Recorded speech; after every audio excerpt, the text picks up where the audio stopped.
Salut, c'est Enzo, bienvenue dans cette nouvelle vidéo. Aujourd'hui, on va voir ensemble pourquoi, selon moi, OceanWP est le meilleur thème WordPress à ce jour. Le meilleur thème WordPress gratuit, je précise. Donc, je vais vous présenter ce thème en détail. Donc, moi, il y a 4 principales raisons pour lesquelles je trouve que ce thème fait partie des meilleurs. La première, c'est qu'il y a des possibilités de personnalisation quasiment infinies. Donc ça, je vais vous les présenter en détail juste après. Vous verrez que vous pouvez faire énormément de choses avec ce thème gratuit. Sans forcément passer par du code, vous avez énormément d'options disponibles. La deuxième raison, c'est que ce thème est entièrement responsive. Bon, ça, c'est le cas pour la plupart des thèmes de nos jours. Mais voilà, il va s'adapter à toutes les tailles d'écran. Et ça, c'est quelque chose d'indispensable en 2020. La troisième chose, c'est le fait qu'il y ait des templates gratuits. Donc ça, c'est vraiment bien si vous souhaitez gagner du temps ou que vous êtes débutant. Voilà, en quelques clics, vous aurez votre démo qui est installée et vous aurez déjà une bonne base pour votre site internet. Donc les templates gratuits qu'ils proposent sont très bien et vous verrez qu'on peut faire de très beaux sites en très peu de temps. Un point qui est également important pour certaines personnes, c'est le fait que OceanWP soit également totalement adapté à WooCommerce. Donc vous verrez qu'il y a plusieurs options qui sont de base intégrées dans le thème et qui vont vous permettre d'optimiser votre site de e-commerce. Donc c'est quelque chose aussi qui est très important lorsqu'on veut choisir son thème. Le dernier point, c'est que ce thème est compatible avec Elementor. Bon, ça pareil, c'est le cas pour la plupart des thèmes. Et je vous conseille d'ailleurs de coupler donc OceanWP avec Elementor parce que ce thème couplé avec ce constructeur de page, ça va vous offrir des possibilités de personnalisation vraiment très poussées et vraiment simple à mettre en place vu que Elementor c'est du glisser-déposer et vous verrez que le paramétrage d'OceanWP est également très intuitif. Donc c'est parti, on se retrouve maintenant sur mon ordinateur pour que je vous présente tout d'abord quelques démos pour que vous ayez une idée de ce que vous pouvez faire avec OceanWP. Donc là, on se retrouve sur une première démo. Donc c'est un site vitrine pour un coach sportif. Vous pouvez voir déjà qu'il y a une top bar au-dessus du menu. Donc ça, c'est pratique si vous voulez insérer des liens, des réseaux sociaux ou des informations au-dessus de votre menu. Donc c'est tout à fait possible avec OceanWP. Lorsqu'on scrolle, on a un menu fixe. Donc ça, de base, c'est une option payante sur OceanWP. Mais il y a plusieurs plugins qui vous permettent de le faire gratuitement. Donc c'est pas un problème. Donc ici on peut voir que le site est très propre, on peut créer des petits effets de parallaxe avec les images facilement, faire des tables de prix, créer un formulaire de contact. Bon ça se fait avec un plugin. D'ailleurs si vous souhaitez créer un formulaire de contact, je vous invite à regarder la vidéo qui s'affiche juste au-dessus où je vous explique pas à pas comment créer votre formulaire de contact. Donc là on peut voir que c'est un site one page mais qui est très sobre et qui est très épuré. Donc si vous voulez un site pour présenter vos services, ça peut vous faire déjà une bonne base. Ensuite, on arrive sur un site qui est tout simplement un blog. Donc ça montre les différentes dispositions des articles. Ça, sachez que vous pouvez le modifier dans OceanWP. Je vais vous montrer juste après toutes les possibilités de design pour votre blog. Voilà, vous avez plusieurs options disponibles. Quand on clique sur un article, on a une sidebar qui s'affiche. Encore une fois, le menu qui reste fixe. Et voilà après tout ce qui est optimisé pour un blog, c'est-à-dire recommander des articles suivants et précédents. Pareil, des articles ici qui sont recommandés. Bien sûr, un espace commentaire. Donc voilà, tout ce qu'il faut pour animer un blog. Et la troisième possibilité, c'est si vous voulez créer un site e-commerce. Là encore, OceanWP est très bien optimisé pour un thème gratuit. Donc déjà, vous pouvez voir qu'on peut mettre des évaluations sur les produits. Les évaluations sont directement intégrées dans le thème. Donc ça, c'est quelque chose de très positif parce que dans l'e-commerce, c'est quelque chose de très important. Donc vous voyez, en fait, c'est comme les commentaires du blog, sauf que là, le visiteur a la possibilité de mettre des étoiles sur le produit. Ensuite, quand on scrolle sur une page produit, on a cette petite barre qui apparaît pour ajouter au panier. Donc pareil, ça c'est du détail, mais ça permet d'optimiser les conversions si vous souhaitez avoir un site de e-commerce. Et après, ce qui est le plus important pour le site, donc c'est l'espace panier et l'espace et le checkout. Donc, pour ce qui est du panier, on a quelque chose de très sobre, très épuré. Là, vous avez la possibilité de faire des upsells. Donc, pareil pour augmenter votre panier.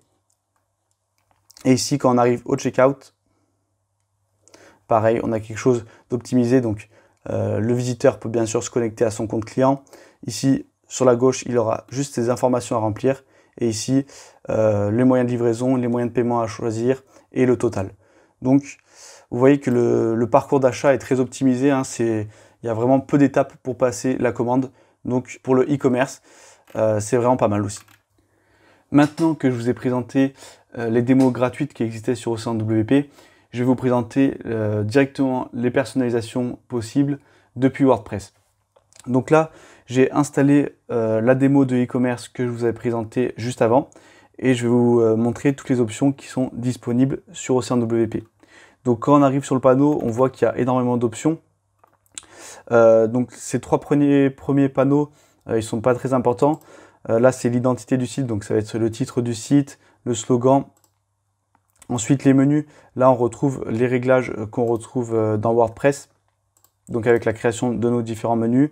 Et ici, on retrouve la création de nos différents widgets. Donc, c'est à partir de options générales que vraiment on va pouvoir paramétrer notre thème OceanWP. Donc, dans options générales, on trouve tout d'abord le style. Donc là, on va pouvoir définir notre charte graphique avec une couleur principale au survol. Pareil avec une couleur d'arrière-plan donc qu'on peut modifier très facilement. Ensuite la couleur des liens, la couleur au survol. Et on peut également définir une image d'arrière-plan donc qui sera sur tout notre site. Ensuite dans les réglages généraux, là on peut choisir notre mise en page. Donc soit large, encadré. Vous allez voir. Hop. Voilà, je peux définir une largeur maximum. Bon, c'est pas forcément recommandé.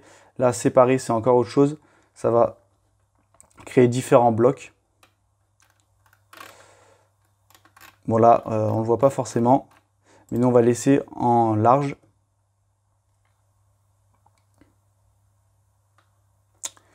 On peut définir la largeur du contenu. Voilà, donc en pourcentage. La largeur de la colonne latérale. Ici, on peut choisir la mise en page. Donc, est-ce qu'on va avoir une colonne latérale à droite, à gauche, une pleine largeur, 100% pleine largeur, ça veut dire que ça va étirer le site même sur un très grand écran. Et on peut également avoir deux colonnes latérales.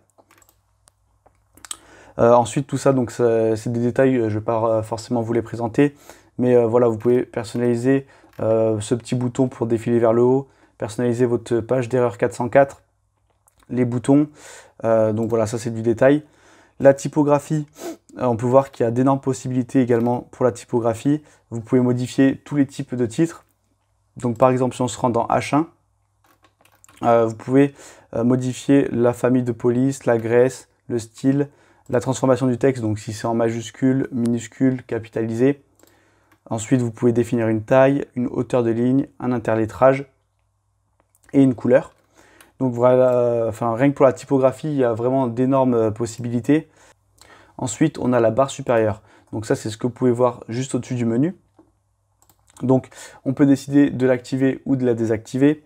On peut décider de la masquer sur certains appareils. Donc, si notre barre supérieure prend trop de place sur mobile, par exemple, on peut décider de la désactiver. Ensuite, on peut décider l'organisation du contenu. Donc, si on peut centrer, par exemple, le contenu. Voilà, comme ceci. Ou soit répartir à droite et à gauche. Et ici, donc, ça sera des options de mise en forme de couleur. Le contenu, donc vous pouvez directement écrire une phrase ici. Bien sûr, il va falloir le mettre en forme avec de l'HTML et du CSS pour que ça soit centré, voilà, pour que ça soit quelque chose de propre. Mais vous pouvez rédiger du contenu directement ici. Là, dans réseaux sociaux, donc c'est toutes ces petites icônes que vous pouvez paramétrer également. Donc en mettant des liens ici vers vos différents réseaux sociaux. Et vous pouvez décider de les désactiver. Et le menu qu'on voit ici avec mon compte, mon panier et la page contact, c'est dans le menu directement que ça se gère. Donc voilà, le top menu. Il faut définir que c'est le menu de la barre supérieure et vous pourrez mettre les pages que vous souhaitez. Ensuite, on arrive à l'entête, donc c'est tout simplement le menu. Donc là encore, on a plusieurs sous-réglages. Tout d'abord, dans Général, on peut définir plusieurs styles d'entête. Donc par exemple, centré, ça va nous mettre le logo ici avec tous les menus à droite du logo. On peut avoir un menu supérieur avec le logo qui va être au-dessus du menu, il me semble. Voilà, en dessous. Donc avec le logo qui est seul centré en dessous du menu. Bon voilà, là ça prend beaucoup de place pour pas grand-chose. C'est pas forcément terrible. Minimal, voilà, c'est quelque chose de classique avec le logo à gauche et le menu à droite. Et ensuite, ici vous pouvez décider d'ajouter un arrière-plan sur votre menu, au lieu de que ce soit une couleur, vous pouvez mettre une image ou une vidéo. Ici, ça va être pour définir votre logo, donc avec une largeur max pour pouvoir l'agrandir comme vous le souhaitez. Ensuite, on arrive au menu, donc là, on a plusieurs options également pour l'emplacement. On peut également ajouter des effets de survol, donc par exemple souligner de la gauche. Ça va vous ajouter un petit effet de soulignement. Bon voilà, vous en avez plein. Il y en a qui sont un peu peut-être... voilà, qui sont un peu trop excentriques, on va dire. Il vaut mieux rester simple quand même. Vous pouvez choisir la couleur, bien sûr, de l'effet du lien. Et ensuite, là, pareil, c'est de la mise en forme des différentes couleurs de votre menu. Et là, on peut choisir d'activer un menu mobile différent du menu sur ordinateur. Donc ça peut être pratique si vous souhaitez retirer ou ajouter des liens sur votre menu mobile. Vous pouvez également faire différents réglages concernant l'emplacement du menu et si c'est un menu qui se déroule ou un menu en plein écran. Par exemple, là, on a menu déroulant, mais on peut mettre en plein écran.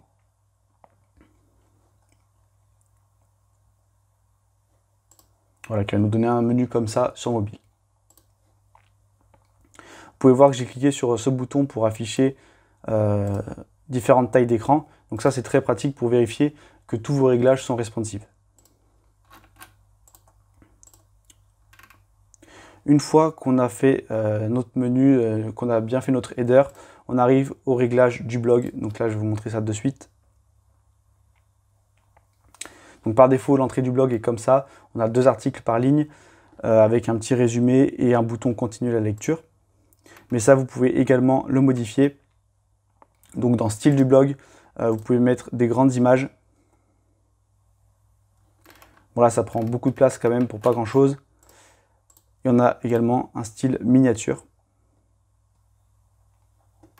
Donc voilà, là qui s'affiche comme ça. Dans l'affichage en grille, on a plusieurs options. Voilà, on peut choisir la taille des images, le nombre de colonnes. Une fois que vous avez modifié le nombre de colonnes, vous pouvez également choisir ce que vous souhaitez faire apparaître dans chaque petite prévisualisation. Donc vous pouvez par exemple enlever les données qui concernent l'article et enlever le contenu pour laisser juste un bouton continuer la lecture. Et si vous souhaitez activer les méta, vous pouvez également retirer certaines parties des méta, par exemple enlever l'auteur. Et vous voyez que là, ça nous enlève juste l'auteur. Et une fois que vous avez personnalisé la page catégorie de votre blog, vous pouvez également personnaliser la mise en forme de votre article. Donc dans article unique, on peut décider là si on met une sidebar ou pas. Donc par exemple, si je mets pleine largeur. Voilà. Et on va pouvoir décider de la disposition des éléments. Donc l'image mise en avant, si on la met tout en haut ou par exemple en dessous du titre. Voilà, donc après on a le contenu. Là vous pouvez modifier par exemple les commentaires si vous souhaitez le mettre au-dessus des articles similaires. Enfin voilà, vous organisez ça comme vous voulez. Encore une fois, vous pouvez décider ce que vous affichez dans les méta de l'article et décider si vous affichez 3 articles ou plus similaires et le nombre de colonnes.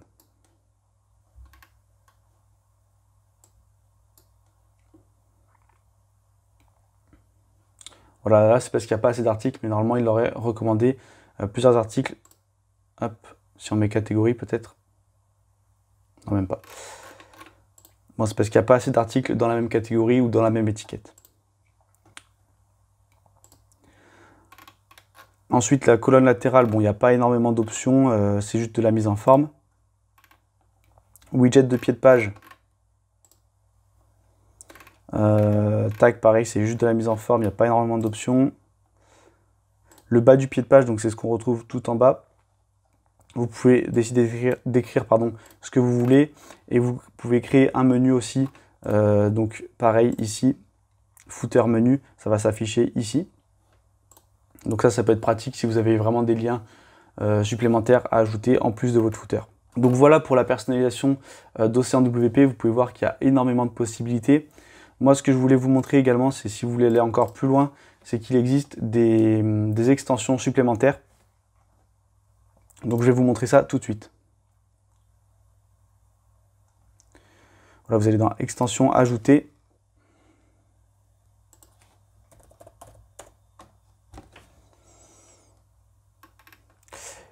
Donc là, cette extension Océan Extra, elle va vous permettre d'installer des démos comme je viens de le faire. Donc elle est indispensable si vous souhaitez installer des templates. Et elle va vous permettre également d'avoir des options en plus spécifiques à chaque page.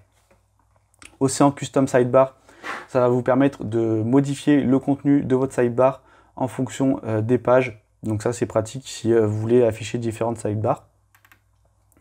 Ça va vous permettre d'ajouter une option de partage sur les réseaux sociaux pour vos articles ou pour vos produits. Pour les produits, ça sera celui-ci, pardon. Modal Windows, donc ça c'est pour générer une pop-up quand quelqu'un clique sur un bouton. Océan Stick Anything, lui, il va vous permettre d'avoir un effet de stick sur ce que vous voulez. Donc par exemple, une sidebar, quand la personne va scroller, la sidebar va rester fixe sur le côté. Donc ça peut être très pratique ça aussi. Voilà, donc là vous avez encore d'autres options. Enfin d'autres plugins, pardon. Donc vous pouvez voir que Océan WP est vraiment un thème très complet. Même s'il est gratuit, il offre de nombreuses possibilités de personnalisation. Là, je vous ai montré vraiment l'essentiel, mais vous pouvez aller vraiment très loin avec ce plugin. Voilà, on arrive à la fin de cette vidéo. J'espère qu'elle vous aura permis de découvrir un peu plus Océan WP et d'avoir une vue d'ensemble sur toutes les possibilités de personnalisation. Si vous n'êtes pas encore abonné à la chaîne, je vous invite à le faire dès maintenant en cliquant juste ici. Et pour ceux qui sont déjà abonnés, on se retrouve samedi prochain à 11 h pour un nouveau conseil WordPress.